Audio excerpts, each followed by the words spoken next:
Bienvenue dans la version française de 2050 Investors, le podcast qui décrypte les tendances de l'économie et du marché pour relever les défis de demain. Je suis Coco Agboblois, responsable mondial de la recherche économique, cross-asset et quantitative de Société Générale. Dans chaque épisode de 2050 Investors, je mène l'enquête sur une grande tendance qui impacte l'économie, la planète, les marchés et vous.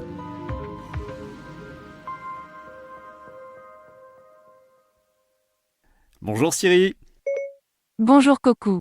Ça fait un moment qu'on ne s'est pas parlé. Comment ça va depuis notre dernier épisode sur l'intelligence artificielle ? J'ai fait un stage de deep learning. Ok, j'avoue, j'ai un peu gardé mes distances. Mais c'est parce que je sais bien que ce n'est qu'une question de temps avant que tu me remplaces, même pour mon podcast. C'est très juste. Exactement dans 3 ans, 10 mois et 5 jours. En parlant de compte à rebours, ça me fait penser au changement climatique et à la vague de chaleur qui sévit en ce moment au Royaume-Uni. D'ici la fin de la semaine, le thermomètre devrait atteindre 42 degrés. 42 degrés, à Londres. C'est dingue. Malgré tous les appels à l'action climatique, les émissions de gaz à effet de serre continuent d'augmenter. Et la guerre en Ukraine a clairement aggravé les choses en déclenchant une vraie crise énergétique. La petite grenouille proverbiale commence à sentir l'eau se réchauffer ? Oui, c'est exactement ça. Tiens, en parlant de réchauffement climatique, je viens d'animer un webinaire client dans lequel j'ai interviewé Jean-Marc Jancovici, spécialiste de l'énergie et du climat. Et ses opinions sont assez tranchées. Il a plein de choses à dire, par exemple sur les nouvelles sources d'énergie propres, sur leur efficacité et sur leur durabilité. Mais moi, ce qui m'a marqué, c'est son discours sur l'hydrogène. Ça m'a vraiment interpellé et donné envie d'approfondir ce sujet. Siri, tu peux m'aider ? Bien sûr, tu sais que tu peux toujours compter sur moi. J'espère bien. Alors, si tu veux bien, on va commencer par les bases. L'hydrogène, c'est quoi ? L'hydrogène est l'élément le plus léger. Dans des conditions standards, l'hydrogène est à l'état gazeux et se compose de 2 atomes d'hydrogène, d'où sa formule dans le tableau périodique des éléments, H2. Il est incolore, inodore, insipide, non toxique et hautement combustible. Chaque atome a un proton, un électron et aucun neutron. En effet. Et voilà ce que nous dit Wikipédia. L'hydrogène est l'élément le plus abondant de l'univers, 75% en masse. L'hydrogène est le principal constituant du Soleil et de la plupart des étoiles. Sur Terre, la source la plus commune d'hydrogène est l'eau, dont la molécule est constituée de 2 atomes d'hydrogène et d'1 atome d'oxygène. Et oui, H2O. Il est aussi dans les combustibles fossiles. Bref, il est partout. Coco. J'ai bien envie de te montrer les progrès que j'ai fait grâce à mon stage de deep learning intensif. Je te connais, je sais que l'une de tes priorités dans la vie, c'est de promouvoir les mesures qui visent à lutter contre le changement climatique, alors j'ai décidé d'étudier l'hydrogène sous le prisme de la transition énergétique. J'ai trouvé 1 téraoctet de fichiers sur l'hydrogène en tant que source d'énergie. Je les ai classés en 3 types. L'hydrogène gris, qui est produit à partir de méthane, et qui produit des émissions de CO2. L'hydrogène bleu, qui est produit grâce à un processus de captage du carbone, et qui stocke le CO2 émis en tant que sous-produit pour fabriquer de l'hydrogène. Et l'hydrogène vert, qui est produit par électrolyse de l'eau et par les énergies renouvelables comme l'éolien ou le solaire, et qui génère des émissions de CO2 nulles. Et, dernière chose, il est très probable que les piles à combustible à hydrogène deviendront la solution de stockage ultime pour les énergies renouvelables. Alors, c'est pas mal, non ? Tu es impressionné ? Tu peux me donner 5 étoiles et laisser un commentaire sympa ? Oui, c'est vrai. Je suis franchement impressionné. Mais pense que tu vas devoir te calmer un peu sur le deep learning, parce que là, ça fait un peu peur. Je te taquine. Mouais, je préfère ça. Ahem. Oui. Allez Siri, continue comme ça. Alors oui, on l'a vu, il y a beaucoup d'informations sur l'hydrogène qui le présentent comme la source d'énergie propre ultime pour l'avenir. Mais en vrai, on n'en est pas encore là. Les données sont encore un peu vertes. Et oui, parce qu'il y a aussi beaucoup de détracteurs qui soulignent par exemple que la chaîne de valeur de l'hydrogène nécessite des dépenses énormes pour bien fonctionner. Avec toutes les déclarations publiques et les programmes d'investissement annoncés, qui s'élèvent tout de même à plus de 500 milliards de dollars en juillet 2021, c'est un chiffre du Conseil de l'hydrogène est clairement un sujet d'actualité brûlant. Mais on l'a vu, et comme souvent, il a aussi sa face sombre.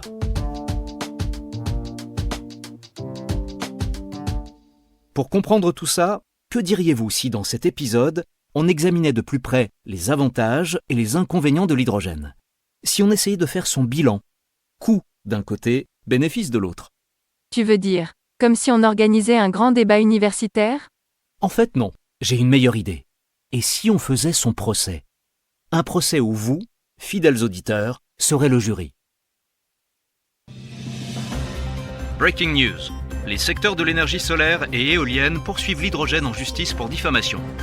Les propos incriminés, le secteur de l'hydrogène a affirmé qu'il s'agissait de la source d'énergie la plus durable pour l'avenir. Démarrons notre enquête par jury populaire, ou devrais-je dire, notre procès par podcast. Tout le monde se lève. L'audience du tribunal 2050 est ouverte. Le procès se déroule par podcast en présence du jury populaire des auditeurs. Vous pouvez vous asseoir. Le jury peut se lever et brandir son écouteur droit. Est-ce que chacun d'entre vous jure, dans l'intérêt des générations futures, que vous jugerez équitablement l'affaire présentée devant ce tribunal et que vous rendrez un verdict sincère après avoir analysé les preuves et dans le respect des instructions du tribunal? C'est le moment de dire « Oui, je le jure ». Oui, je le jure. Merci. Vous pouvez vous rasseoir dans vos canapés. Mesdames et messieurs, bonjour. Je serai le juge lors de ce procès par podcast. L'affaire oppose les énergies solaires et éoliennes à l'hydrogène. Les deux parties sont-elles prêtes? La partie plaignante est prête, Monsieur le Président. La défense est prête, Monsieur le Président. La parole est à la partie plaignante. Bonjour, je m'appelle Monsieur Holmes. J'ai l'honneur de représenter Mesdames les énergies solaires et éoliennes. Je suis l'avocat des plaignantes dans cette affaire capitale. Oui, Monsieur le Président, Mesdames et Messieurs les jurés, cette affaire est capitale, parce que ce qui est en jeu, c'est l'avenir de l'énergie propre, et de déterminer quelle énergie est la plus propre de toutes. Mesdames et Messieurs les jurés, nous allons convoquer 3 témoins à la barre. Le premier témoin sera Elon Musk. Les déclarations de M. Musk que vous allez écouter prouvent bien que les affirmations de l'accusé ne sont pas crédibles. Elles sauront vous montrer que la version verte de l'accusé pourrait être révolutionnaire, mais que, aujourd'hui, elle n'est tout simplement pas viable économiquement à grande échelle. Elles sauront vous prouver que l'hydrogène gris et bleu sont tout à fait dépendants des combustibles fossiles, même si l'hydrogène bleu passe par un processus de captage du carbone. Nous présenterons ensuite de nombreuses preuves accablantes, sous la forme de rapports de recherche économique qui concluent tous que Monsieur Hydrogène n'est pas une solution efficace. Et enfin, le jury entendra Jean-Marc Jancovici, un expert renommé de l'énergie et du climat. L'accusé clame haut et fort qu'il est l'énergie la plus propre entre toutes. Et nous allons démontrer que c'est faux, qu'il se prétend beaucoup plus propre qu'il ne l'est réellement. Une fois que vous aurez entendu tous nos éléments de preuve, mesdames et messieurs les jurés, nous vous demandons de déclarer le défendeur coupable de tous les chefs d'accusation. Merci.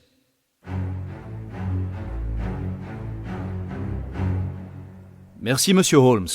La parole est à Monsieur Watson. Monsieur le Président, Mesdames et Messieurs les jurés, je m'appelle Monsieur Watson et je représenterai l'accusé, Monsieur Hydrogène. Aujourd'hui, mon client est accusé, à tort, de ne pas être la source d'énergie la plus durable. À la fin de ce procès, nous allons vous demander de rendre un verdict simple. L'accusé est innocent. C'est le seul verdict acceptable dans cette affaire. Mesdames et Messieurs les jurés, l'avocat des plaignantes, M. Holmes, a prétendu dans sa déclaration liminaire que M. Hydrogène est incapable de devenir rentable et de transformer de nombreux secteurs à travers toutes les industries pour contribuer à l'objectif de neutralité carbone. Nous allons voir que c'est faux, que l'hydrogène va même être déterminant dans la poursuite de cet objectif. En tant qu'avocat de la défense, et pour vous convaincre que l'hydrogène est bien la source d'énergie la plus propre et la plus juste de toutes, je vais également appeler 3 témoins à la barre.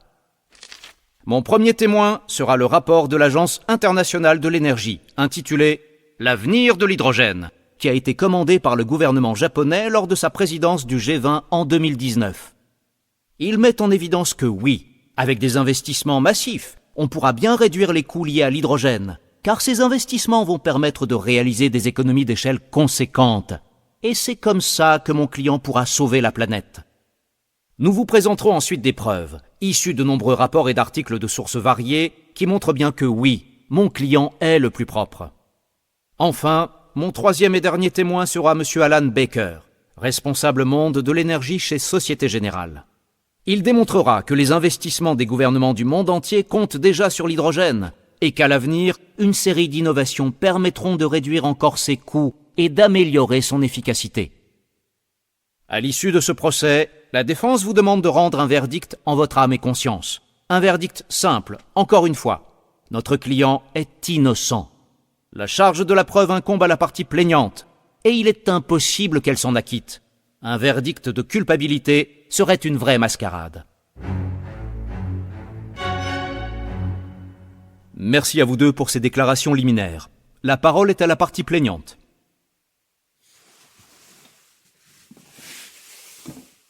Merci, Monsieur le Président.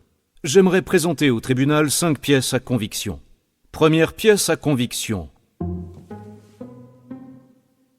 Un article sur le site carsalesbase.com, Pourquoi l'hydrogène n'est pas l'avenir, explique tout simplement que l'hydrogène n'existe pas sur notre planète à l'état pur. Pour obtenir de l'hydrogène, il faut en fait l'extraire de composés. Et c'est très compliqué. Et le gros problème, c'est que cette extraction demande beaucoup d'énergie. Deuxième pièce à conviction. Un article sur le site fluxpower.com montre que pour comprimer de l'hydrogène, il faut utiliser environ 13% du contenu énergétique total de l'hydrogène lui-même. Et que s'il est liquéfié, il perd environ 40% de son énergie. L'hydrogène gazeux, lui, est très inflammable et peut facilement s'échapper de son contenant. Troisième pièce à conviction. Un article intéressant publié sur le site electrek.com parle d'une nouvelle étude publiée dans la revue scientifique Nature en février 2022. L'étude confirme tout ce qu'on peut constater depuis des années. Les véhicules à pile à combustible à hydrogène ne pourront pas rattraper les véhicules électriques à batterie, et cela même pour les camions commerciaux. Elle montre que le cycle énergétique complet des véhicules électriques à pile à combustible, qu'on appelle aussi les véhicules électriques FC, est 3 fois moins efficace que celui des véhicules électriques à batterie, qu'on appelle aussi les véhicules électriques B. Mais ce n'est pas tout. Le problème principal, c'est l'infrastructure. Alors oui, l'infrastructure va être un problème pour les véhicules électriques B et FC. Mais les véhicules électriques B disposent d'un avantage majeur. Ils peuvent s'appuyer sur une infrastructure de réseau électrique qui existe déjà. Et oui, toutes les prises électriques du monde sont en fait une station de recharge potentielle. Le seul défi pour les voitures électriques B va être de construire des stations de recharge rapide plus conventionnelles. Et je vous l'avoue, mesdames et messieurs les jurés, ce n'est pas rien. Mais c'est beaucoup plus simple que de mettre sur pied toute une industrie de production, de transport, de stockage, de distribution d'hydrogène à partir de rien. Monsieur le Président, je vais à présent soumettre ma 4e pièce à conviction. Il s'agit d'un témoignage, ou plutôt d'une déclaration d'Elon Musk, qui n'a malheureusement pas pu être présent aujourd'hui. Vous le savez, c'est un homme plutôt occupé. Quoi qu'il en soit, lors d'un entretien dans le cadre du sommet sur l'avenir de la voiture, organisé par le Financial Times en mai 2022, il a décrit l'hydrogène vert qui est produit par électrolyse comme, et je cite, « la solution la plus stupide qu'on peut envisager pour stocker l'énergie. L'efficacité de l'électrolyse est faible. Donc déjà, vous dépensez vraiment beaucoup d'énergie pour séparer l'hydrogène et l'oxygène. Ensuite, vous devez encore séparer l'hydrogène et l'oxygène et le pressuriser. Et ça prend aussi beaucoup d'énergie. Et s'il faut liquéfier l'hydrogène, je ne vous dis pas. La quantité d'énergie nécessaire pour faire de l'hydrogène et le transformer en état liquide est hallucinante. C'est la solution de stockage de l'énergie la plus stupide qu'on peut envisager. Objection, Monsieur le Président. Elon Musk vend des voitures électriques. Il n'est pas objectif. Accordé. Et enfin, Monsieur le Président, je voudrais présenter ma 5e pièce à conviction. Il s'agit d'une déclaration du célèbre expert en changement climatique, Monsieur Jean-Marc Jancovici.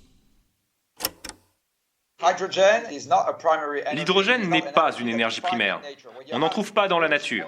Il y a bien de petites sources d'hydrogène dans le sous-sol, mais à une échelle totalement négligeable.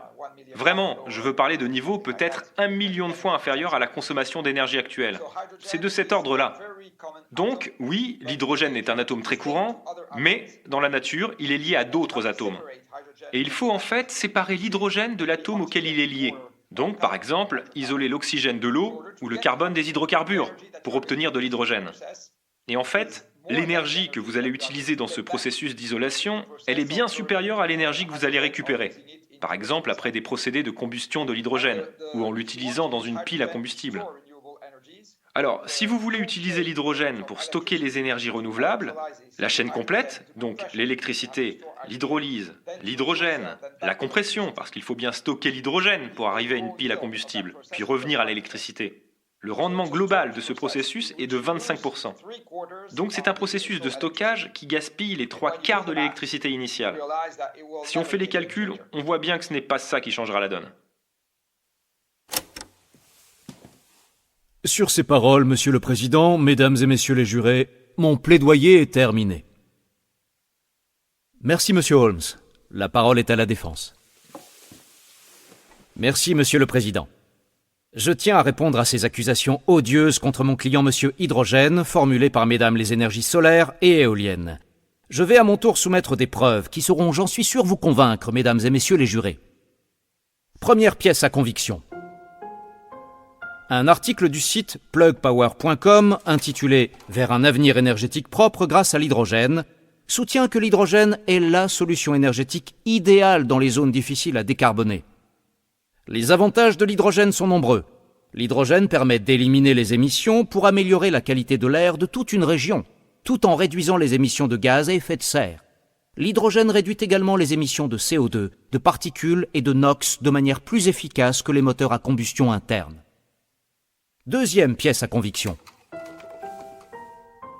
Je présente au tribunal un rapport de l'AIE, intitulé « L'avenir de l'hydrogène », qui a été commandé par le gouvernement japonais dans le cadre de sa présidence du G20 en 2019. Et l'AIE, c'est l'Agence internationale de l'énergie. Cette agence collabore avec les pays du monde entier et sa mission, c'est de dessiner un avenir énergétique sûr et durable pour tous. Elle est composée d'experts en énergie auxquels on peut évidemment tous faire confiance. Objection! Monsieur Watson, l'avocat de la défense essaie d'influencer le jury en présentant ses opinions comme des faits. Objection accordée. Monsieur Watson, s'il vous plaît, restez-en au fait. Mais c'est un fait. Le rapport constate que l'hydrogène propre connaît actuellement un élan politique et commercial sans précédent. Il explique que le nombre de politiques et de projets impliquant mon client dans le monde sont en plein essor. Il conclut que le moment est venu de développer ces technologies et de réduire les coûts pour permettre une utilisation plus répandue de l'hydrogène. Parce que oui, l'hydrogène peut aider à relever des défis énergétiques vitaux.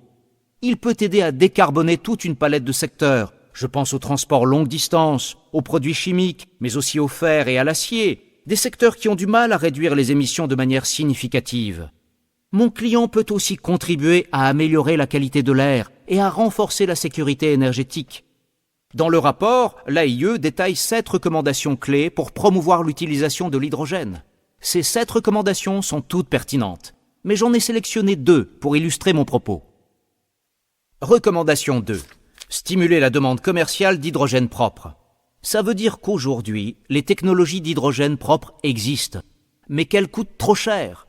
C'est pour ça qu'on a besoin de décisions politiques pour créer des marchés durables pour l'hydrogène propre, pour réduire les émissions provenant de l'hydrogène produit à base de combustibles fossiles, par exemple. Cette volonté politique sera nécessaire pour soutenir les investissements des fournisseurs, des distributeurs et des utilisateurs.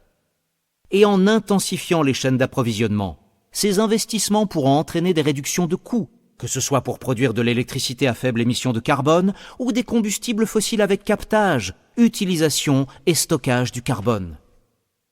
Recommandation 4. Soutenir la recherche et le développement pour réduire les coûts. Là, il s'agit d'agir sur un autre plan, toujours pour réduire les coûts. On a vu qu'on allait pouvoir réaliser des économies d'échelle. Et en agissant aussi sur le volet R&D, on pourra réaliser encore plus d'économies et aussi améliorer les performances. Je pense aux piles à combustible, aux carburants à base d'hydrogène et aux électrolyseurs. L'électrolyse étant, mesdames et messieurs les jurés, la technologie qui produit de l'hydrogène à partir de l'eau. Donc, il va falloir que les gouvernements adoptent des mesures, qu'ils y consacrent une partie de leur budget pour établir un vrai programme de recherche, prendre des risques et attirer des capitaux privés pour soutenir l'innovation. Enfin, Monsieur le Président, j'aimerais conclure ma plaidoirie par l'audition d'un témoin. Je voudrais appeler à la barre un expert en la matière, Monsieur Alan Baker, responsable de l'énergie chez Société Générale. Bonjour Alan. Peux-tu déjà nous dire en quelques mots quel est ton rôle chez Société Générale ? Bien sûr, chez Société Générale, je dirige l'activité de conseil en énergie et de financement de projets, qui touchent à l'électricité, au pétrole et au gaz, mais aussi à toutes les nouvelles technologies de transition énergétique de captage et de stockage du carbone, à l'hydrogène, au stockage par batterie, et de tous les secteurs novateurs qui contribuent à la neutralité carbone en fait. Génial, merci beaucoup. Alors, ma première question est simple. En quoi la technologie transforme notre manière d'utiliser l'hydrogène ? C'est une très bonne première question. Je veux dire oui. La technologie est vraiment un élément clé dans l'utilisation de l'hydrogène. À l'heure actuelle, on s'intéresse surtout à la production d'hydrogène. Donc on analyse beaucoup la production d'hydrogène vert et bleu. L'hydrogène bleu est celui qui est lié au captage et au stockage du carbone. Mais je pense qu'il y a un domaine où on a encore des progrès technologiques à faire. C'est dans notre capacité à transporter l'hydrogène. On étudie en ce moment des nouvelles techniques pour permettre à l'hydrogène d'être expédié par exemple à l'international, sans qu'il ne se transforme en ammoniac. Il faut savoir que l'ammoniac vert est pour le moment le seul moyen qu'on a en pratique de transporter l'hydrogène. C'est très clair, merci. Quels sont les secteurs qui voient dans l'hydrogène une solution potentielle pour améliorer la durabilité de leurs besoins énergétiques ? Alors, c'est un produit qui peut être utilisé dans plein de secteurs. Et c'est justement en partie pour ça, d'après moi, que l'hydrogène est si attrayant. Je pense d'ailleurs que certains secteurs seront tout simplement impossibles à décarboner sans hydrogène. Et là, je pense à des secteurs comme les engrais, l'hydrocraquage, la désulfuration, et dans une certaine mesure, peut-être même l'acier, et certaines applications de mobilité. Donc voilà, aujourd'hui, les plus gros investisseurs dans l'hydrogène, ce sont les compagnies pétrolières et gazières. Si tu regardes ce qui se passe dans le monde, on voit que les compagnies pétrolières, privées et publiques d'ailleurs, envisagent d'utiliser l'hydrogène pour remplacer une partie de leur production d'hydrocarbures. Parce que cette production va diminuer au fur et à mesure qu'on avance dans la transition énergétique. Et d'après moi, oui, on peut penser que ce sera un remplacement à grande échelle. Les projets qui touchent à l'hydrogène sont des projets massifs. Et en plus, même d'un point de vue marketing, c'est intéressant pour elles. Donc tout ça, c'est vraiment motivé par la transition énergétique. Et pour ces entreprises, l'hydrogène va aider à remplacer leur mix de produits actuels. Ok, je vois. Mais voilà, une critique qui revient souvent en ce qui concerne l'hydrogène, c'est au sujet de son coût et de son rendement faible en termes de production d'énergie. Est-ce que tu penses que l'hydrogène, et je pense surtout à l'hydrogène vert, finira par trouver une solution à ces deux problèmes ? Oui, clairement, je pense qu'il y a des solutions. Et je le pense pour deux raisons. Le coût de production, déjà, va être amené à diminuer grâce aux progrès technologiques et aux économies d'échelle qu'on va pouvoir réaliser quand l'hydrogène sera plus répandu. Donc, ça va être la première solution. Ensuite, de l'autre côté, le carbone, lui, va être de plus en plus cher. A priori, tous les combustibles fossiles vont commencer à être de plus en plus pénalisés par des certificats carbone à acheter, ou d'autres formes de taxes carbone. Donc, en comparaison, l'hydrogène ne sera plus aussi cher relativement par rapport aux carburants traditionnels. Voilà, pour résumer, les améliorations technologiques vont permettre de diminuer les coûts de l'hydrogène, et des améliorations, si tu veux, politiques, vont permettre de rendre l'hydrogène plus compétitif par rapport à aujourd'hui. C'est un point très intéressant. Et pour revenir à la transition énergétique, quelle est l'importance de la capacité de stockage de l'énergie par rapport aux autres alternatives qui existent ? Je pense à toutes les formes d'énergie renouvelable. Je pense que le stockage va devenir de plus en plus important, à la fois pour produire l'hydrogène et pour préserver l'équilibre du système. Aujourd'hui, les énergies renouvelables sont de plus en plus présentes dans le bouquet énergétique, et on a de plus en plus besoin des technologies de stockage par batterie et d'autres formes de stockage pour soulager le réseau. Mais si on ajoute l'hydrogène, si on produit de l'hydrogène à grande échelle, si on produit de plus en plus d'hydrogène vert, on va devoir stocker à la fois de l'hydrogène et de l'électricité. Déjà pour pallier l'intermittence des énergies renouvelables, mais aussi pour fluidifier le processus de production d'hydrogène. C'est vraiment un enjeu majeur, oui, et qui sera de plus en plus important pour gérer le bon fonctionnement du système. Tu sais, je vais prendre un exemple. Le stockage stratégique de l'hydrogène. C'est un moyen de stocker de l'énergie à moyen et à long terme, ce que ne permettent pas forcément les batteries, qui offrent un stockage plus immédiat, à court terme si tu veux.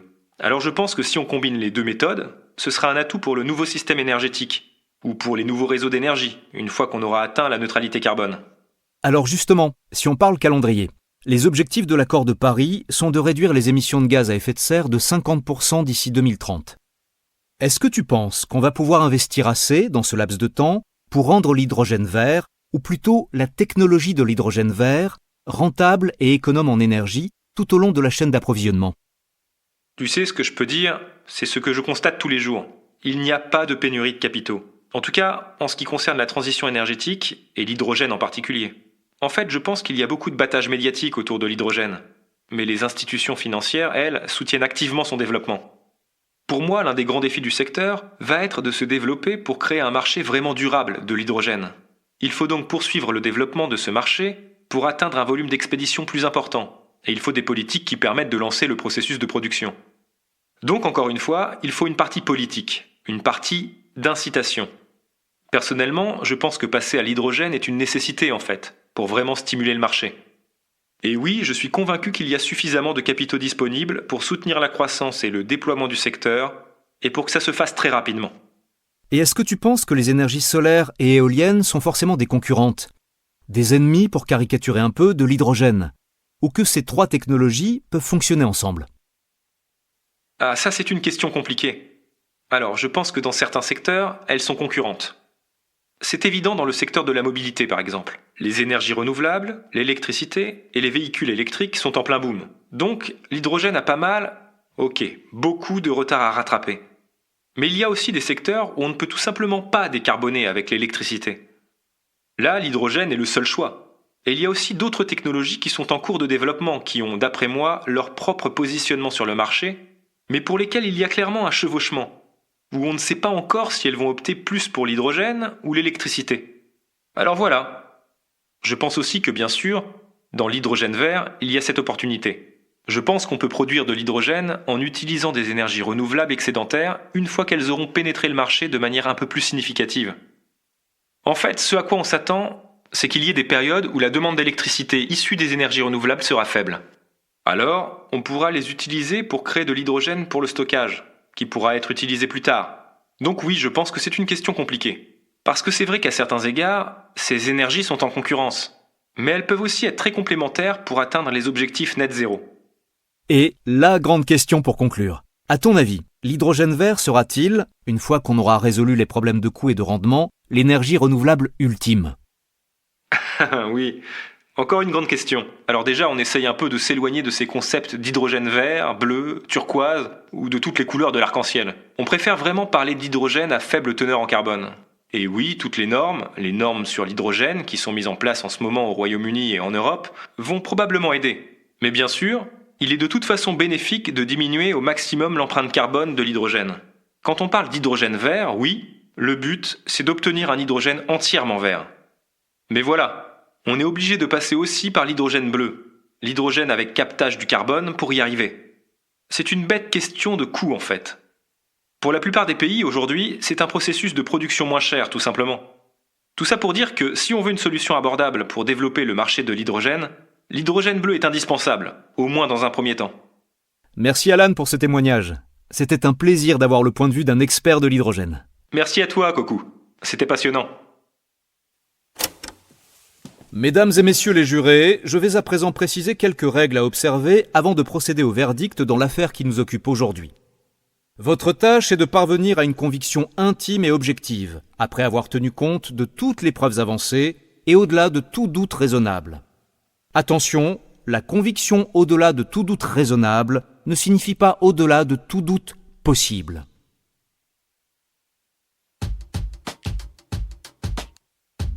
Alors, chers auditeurs, quel est votre verdict ? J'espère que vous avez aimé ce format de podcast un peu inédit et surtout que vous avez réussi à mieux comprendre les enjeux associés à l'hydrogène. Atteindre l'objectif de neutralité carbone est un défi de taille. Nous allons devoir prendre de nombreuses décisions difficiles. Et clairement, il faut explorer toutes les pistes. Aujourd'hui, on n'est pas capable de faire de l'hydrogène la source d'énergie la plus durable de toutes. C'est vrai.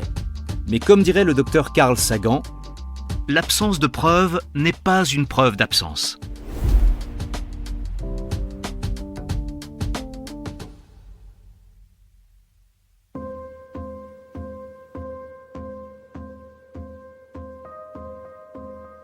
Merci d'avoir suivi cet épisode de 2050 Investors. Et merci à Alan Baker d'avoir partagé son point de vue expert sur le sujet. J'espère que cet épisode vous aura aidé à vous forger une opinion sur l'utilisation, ou non, de l'hydrogène comme source d'énergie. 2050 Investors est disponible sur toutes les plateformes de podcast et de streaming. Si cet épisode vous a plu, mettez-nous plein d'étoiles sur Apple Podcast. Laissez des commentaires où vous voulez, abonnez-vous et surtout, parlez-en autour de vous. Rendez-vous après les vacances d'été pour le prochain épisode.